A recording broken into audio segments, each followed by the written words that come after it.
दोस्तों, आज हम आपको एक बेहतरीन फिल्म श्रीकांत के बारे में बताने जा रहे हैं, जो कि 2024 की एक कमाल की मूवी है। ये फिल्म पूरी तरह से एक मोटिवेशन से भरपूर है, जिसमें आपको हर पल मोटिवेशन और रोमांच का एहसास होगा। अगर आपको हमारी यह वीडियो पसंद आए तो कृपया लाइक जरूर करें, शेयर करें और हमारे चैनल को सब्सक्राइब करना न भूलें। साथ ही बेल आइकन को दबाना भी न भूलें, ताकि आपको हमारी ताज़ा अपडेट्स मिलती रहें। हमने डेडपूल और वुल्वरीन का भी एक्सप्लेनेशन किया है, जो आप जरूर देख सकते हैं। उसकी लिंक भी नीचे मिल जाएगी। तो चलिए बिना किसी देरी के शुरू करते हैं श्रीकांत का एक्सप्लेनेशन। श्रीकांत की कहानी स्टार्ट होती है आंध्र प्रदेश से, जहां 13 जुलाई 1991 को मछलीपट्टनम में होता है, जिसका नाम रखा जाता है श्रीकांत बोला। घर वाले खुशियों से झूम रहे होते हैं कि बेटे का जन्म हुआ है। बाप ने बेटे का नाम उस जमाने के फेमस क्रिकेटर श्रीकांत के नाम पे रखा और कहा कि मेरा बेटा भी बड़ा होकर क्रिकेटर बनेगा। श्रीकांत के पापा बहुत खुश थे, लेकिन वो खुशी चकनाचूर हो जाती है जब पता चलता है कि बेटा जन्म से ही आंखों से अंधा है। अब फैमिली का भी वही सोच हो जाता है जो अक्सर कई घरों में होता है, अरे ये बच्चा अंधा है, इसकी जिंदगी बेकार है, इसे मार डालो। अगर आज नहीं मारा तो कल परसों रोज मरेगा। अगर उस दिन वो छोटू वहीं दफना दिया जाता तो उसके साथ ना जाने कितने ख्वाब और प्रेरणाएं भी मिट्टी में मिल जाती। लेकिन ऐसा नहीं हुआ, क्योंकि आखिर माँ तो माँ ही होती है ना। कहानी बढ़ती है और सामने आती हैं कई सारी मुश्किलें, मगर श्रीकांत ने ठान लिया था कि अंधा होने का मतलब ये नहीं कि वो हार मान ले। उसने ठान लिया था कि भागना उसके बस की बात नहीं, उसे लड़ना ही होगा। बिना आंखों के भी श्रीकांत अपनी क्लास का टॉपर था। जिन बच्चों को क्लास में बैठे बैठे कुछ समझ में नहीं आता था, श्रीकांत सब कुछ याद कर लेता था। लेकिन गांव में इतने बड़े स्कूल या सुविधाएं कहाँ, इसलिए गुरुजी के कहने पर श्रीकांत के बाप ने उसे शहर ले जाने का फैसला किया और उसका दाखिला एक ब्लाइंड स्कूल में करा दिया, जहाँ सब कुछ मुफ्त था और वहाँ सारे बच्चे उसकी तरह अंधे थे। इसी स्कूल में श्रीकांत की मुलाकात होती है देविका मैडम से। वो तो बस उसकी टीचर थी, मगर श्रीकांत के लिए यशोदा माँ की तरह। देविका मैडम ने उसे वो सब सिखाया जो वो सीखना चाहता था। बाकी बच्चों से बिल्कुल अलग था श्रीकांत। जहाँ लोग हार मान लेते हैं, श्रीकांत वहाँ जीतने की ठान लेता था। वो शतरंज में सबको हराता और बड़ी बड़ी मशीनों को चुटकियों में ठीक कर देता था। देविका मैडम के सपोर्ट से श्रीकांत हर चीज में माहिर हो चुका था और स्कूल में हमेशा फर्स्ट आता था। लेकिन एक दिन स्कूल के ट्रस्टी जब विजिट पे आते हैं, तो श्रीकांत, जो हेड बॉय था, अपनी दमदार स्पीच से स्कूल का सारा कच्चा चिट्ठा खोलकर रख देता है। उसने बताया कि कैसे किचन से रोज चिकन की खुशबू आती है, मगर बच्चों को वो खाना नहीं मिलता। उसकी इस बात से स्कूल वालों की पोल खुल जाती है। गुस्से में आकर स्कूल के लोग उसे धक्के मारकर बाहर निकाल देते हैं। श्रीकांत ने कभी नहीं सोचा था कि उसके साथ ऐसा हो सकता है, और इस सब से देविका मैडम बिल्कुल अनजान थी। अब श्रीकांत शहर की सड़कों पर दरबदर भटक रहा था, ट्रैफिक में इधर उधर घूम रहा था। लोग उसे देखकर भीख देने की कोशिश कर रहे थे, मगर कोई मदद नहीं कर रहा था। तभी देविका मैडम उसे ढूंढते ढूंढते आ जाती हैं। श्रीकांत उनसे कहता है, मुझे भिखारी नहीं बनना, मुझे पढ़ना है। ये सुनकर देविका मैडम उसकी सारी जिम्मेदारी अपने ऊपर ले लेती हैं और कहती हैं, चाहे स्कूल वापस ले आना ले, पर मैं तुम्हें जरूर पढ़ाऊंगी। फिर वो श्रीकांत के लिए टेप रिकॉर्डर में पूरा सिलेबस रिकॉर्ड कर देती हैं, फिजिक्स, केमिस्ट्री, सब कुछ। श्रीकांत वो टेप सुन सुनकर पढ़ाई करता है और अपनी पढ़ाई जारी रखता है। जब एग्जाम का वक्त आता है तो श्रीकांत की तैयारी देविका मैडम की मदद से बेहतरीन होती है। एग्जाम अच्छे जाते हैं और जब रिजल्ट आता है तो पता चलता है कि श्रीकांत ने पूरे स्कूल में टॉप किया है। उसके 96% मार्क्स आते हैं। अब श्रीकांत साइंस लेकर आगे पढ़ाई करना चाहता था। स्कूल वाले श्रीकांत को साइंस सब्जेक्ट देने से साफ मना कर रहे थे, क्योंकि उनका मानना था कि दृष्टिहीन होने की वजह से वो साइंस जैसे कठिन विषय को नहीं पढ़ सकता। लेकिन श्रीकांत ने ठान लिया था कि उसे सिर्फ साइंस ही पढ़नी है, इसलिए उसने भारतीय एजुकेशन सिस्टम के खिलाफ केस कर दिया। कोर्ट में जब स्कूल के प्रिंसिपल से सवाल किया गया कि क्या श्रीकांत 11वीं की साइंस की किताब को पढ़ पाएगा, तो उन्होंने किताब दिखाते हुए सवाल उठाया। लेकिन श्रीकांत ने अपनी ब्रेल वाली किताब निकाली और प्रिंसिपल को दी, कहते हुए, क्या आप इसे पढ़ पाएंगे? प्रिंसिपल ने जवाब में ना कहा। श्रीकांत ने पूरे कोर्ट रूम को समझाया, अगर एजुकेशन सिस्टम दृष्टिहीन लोगों ने बनाई होती तो आज यह बुक पढ़ना मुश्किल नहीं बल्कि नामुमकिन होता। उसकी इस बात से कोर्ट प्रभावित हुआ और श्रीकांत केस जीत गया। उसे साइंस पढ़ने की अनुमति मिली और उसने जोर शोर से अपनी पढ़ाई शुरू कर दी। श्रीकांत ने फिर से टॉप किया और उसकी परसेंटेज इतनी बेहतरीन थी कि उसका आईआईटी में सिलेक्शन हो गया। लेकिन एक बार फिर एजुकेशन सिस्टम की बाधा आ गई, क्योंकि आईआईटी में दृष्टिहीन छात्रों के लिए कोई सीट नहीं थी। इस बार श्रीकांत ने सिस्टम के खिलाफ केस नहीं किया, क्योंकि उसे अब समझ आ गया था कि उसकी लड़ाई कानून से नहीं है, बल्कि उसे सिर्फ पढ़ाई पर ध्यान देना है। इसके साथ ही श्रीकांत ने ब्लाइंड क्रिकेट खेलना भी शुरू कर दिया। क्रिकेट में भी उसने सबको पीछे छोड़ दिया। एक दिन एक इनोवेशन इवेंट में जब missile man APJ Abdul Kalam ने उससे पूछा कि वो क्या बनना चाहता है, श्रीकांत ने जवाब दिया, मैं इस देश का पहला दृष्टिहीन राष्ट्रपति बनना चाहता हूँ। कलाम सर ने उसका नाम पूछा और तभी उन्होंने भांप लिया था कि श्रीकांत कुछ बड़ा करने वाला है। कुछ समय बाद श्रीकांत का नेशनल ब्लाइंड क्रिकेट टीम में सिलेक्शन हो गया। लेकिन इसके साथ ही देविका मैडम ने श्रीकांत को एक और बड़ी बात बताई।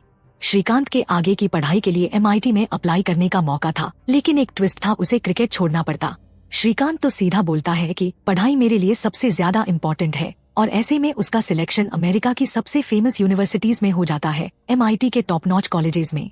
आखिरकार उसने बोस्टन यूनिवर्सिटी को चुना और जनाब USA जाने के लिए निकल पड़े। जब वो हैदराबाद एयरपोर्ट पर पहुंचा तो वहाँ पे थोड़ी टेंशन हो गई। एयरपोर्ट वाले बोले, अगर कोई साथ में नहीं है तो आप अकेले ट्रेवल नहीं कर सकते।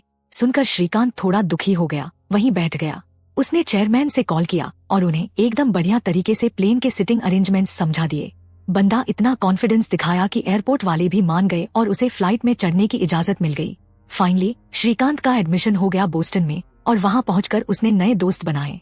यहाँ भी बंदा हमेशा की तरह टॉपर था, और क्या ही कहने, उसने वहाँ बेसबॉल में ऐसा रिकॉर्ड बना दिया जैसे किसी ने देखा ही नहीं। इतनी जोर से बॉल हिट किया कि उसने वर्ल्ड रिकॉर्ड बना डाला। उसकी मैगजीन में फोटो छपने लगी और धीरे धीरे वो बहुत फेमस हो गया। अब दूसरी तरफ हैदराबाद में स्वाति नाम की एक लड़की भी थी जो श्रीकांत से इम्प्रेस हो गई थी। कुछ टाइम बाद वो भी अमेरिका पहुंच गई और दोनों की बातें शुरू हो गईं। स्वाति को श्रीकांत बहुत पसंद था क्योंकि उसकी नजरों में श्रीकांत बाकियों से बिल्कुल अलग था। मगर मजे की बात ये कि स्वाति ने कभी भी श्रीकांत को ये महसूस नहीं होने दिया कि उसकी आंखें नहीं हैं। श्रीकांत की MIT की पढ़ाई अब पूरी हो चुकी थी और अब उसने डिसाइड कर लिया था कि वो इंडिया वापस नहीं जाएगा, उसे US में ही जॉब करना था। देविका मैडम का कॉल आया तो उसने साफ बोल दिया, मैडम इंडिया को मेरी जरूरत नहीं है, मैं यहीं US में रहूंगा और काम करूंगा। देविका मैडम ने कुछ नहीं कहा, लेकिन स्वाति ने उसे समझाया कि इंडिया में भी कई ऐसे लोग हैं जो तुम्हारी तरह आगे बढ़ना चाहते हैं, पर उनके पास उतने मौके नहीं हैं। तुम जैसे लोग ही तो हैं जो उन्हें इंस्पायर कर सकते हैं, और तुम वहीं से भागना चाह रहे हो। इस तरह की बातों में स्वाति का इमोशनल सपोर्ट और उसकी परवाह दिखती है।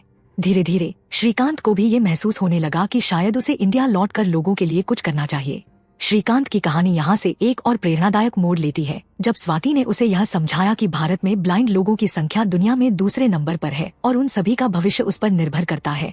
तो श्रीकांत ने तुरंत ही भारत वापस जाने का फैसला किया। उसने अपनी गुरु देविका मैडम से मिलकर यह सवाल किया कि वे ब्लाइंड लोगों के लिए क्या कर सकते हैं। देविका मैडम ने सुझाव दिया कि अगर उन्हें कंप्यूटर सिखाया जाए तो वे अपने लिए अच्छे अवसर ढूंढ सकते हैं। इस योजना के तहत श्रीकांत और देविका मैडम ने एक कंप्यूटर सेंटर खोला और कई दृष्टिहीन लोगों को कंप्यूटर का ज्ञान देना शुरू किया। परंतु एक बड़ी समस्या यह थी कि उन सभी लोगों को कहीं भी कंप्यूटर ऑपरेटर की नौकरी नहीं मिल रही थी। इस वजह से उन्हें अपना कंप्यूटर सेंटर बंद करना पड़ा। तब श्रीकांत ने देविका मैडम से कहा कि यदि कोई भी इन्हें नौकरी नहीं दे रहा है तो हम खुद ही इन्हें काम देंगे। इसी दौरान श्रीकांत ने पैकेजिंग पेपर के बिजनेस का विचार साझा किया, लेकिन इसके लिए उन्हें एक बड़ी फैक्ट्री और ढेर सारे इन्वेस्टमेंट की जरूरत थी। श्रीकांत इस बिजनेस प्लान को लेकर कलाम सर के पास गया, जहां कलाम सर ने उसके विचार की सराहना की और 25 लाख रुपए का इन्वेस्टमेंट किया। इसके बावजूद उन्हें अभी भी एक बड़े इन्वेस्टर की जरूरत थी। काफी कोशिशों के बाद श्रीकांत की मुलाकात बड़े इन्वेस्टर रवि से हुई। श्रीकांत ने रवि को बताया कि कलाम सर ने पहले ही 25 लाख का निवेश कर दिया है,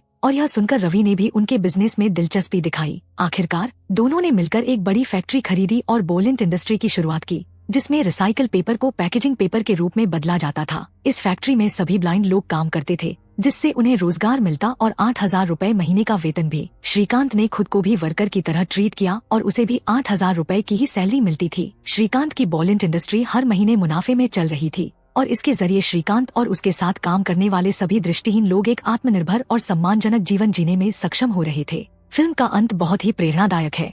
धीरे धीरे श्रीकांत अपनी कंपनी के साथ फेमस हो रहा था, लेकिन इसका क्रेडिट रवि को मिल रहा था, जो श्रीकांत को अच्छा नहीं लग रहा था। उसे अपनी मेहनत और बिजनेस आइडिया के लिए अवार्ड चाहिए था, लेकिन रवि ने उसे समझाया कि ये इतना आसान नहीं होगा। फिर भी श्रीकांत ने हार नहीं मानी और भी ज्यादा मेहनत करने लगा। श्रीकांत और रवि ने मिलकर एक और फैक्ट्री खरीदी, जिसकी कीमत 6 करोड़ थी। उन्हें मालिक को 6 महीने के अंदर पैसे चुकाने थे, लेकिन श्रीकांत का व्यवहार अब बदलने लगा था।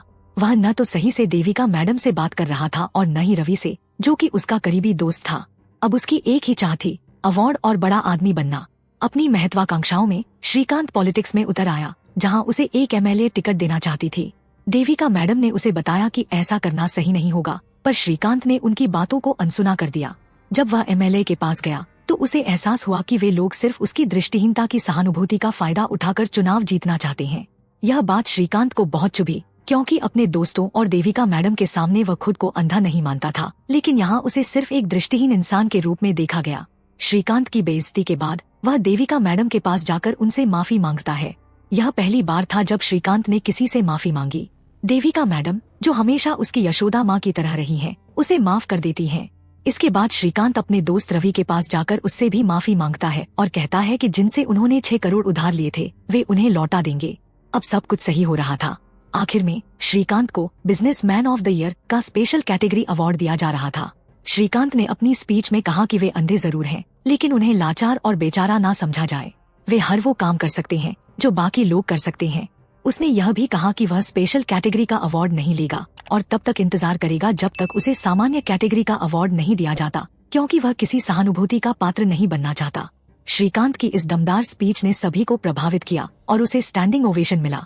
इसी के साथ फिल्म का अंत होता है और यह एक प्रेरणादायक संदेश छोड़ जाती है कि जीवन में कोई भी बाधा हमें हमारे सपनों से नहीं रोक सकती, अगर हम अपनी क्षमता पर विश्वास करें। यह थी श्रीकांत फिल्म की पूरी कहानी। दोस्तों, यह मूवी आपको कैसी लगी हमें कमेंट में जरूर बताएं और अगला एक्सप्लेनेशन आप किस मूवी पर देखना चाहेंगे वह भी कमेंट में लिखें।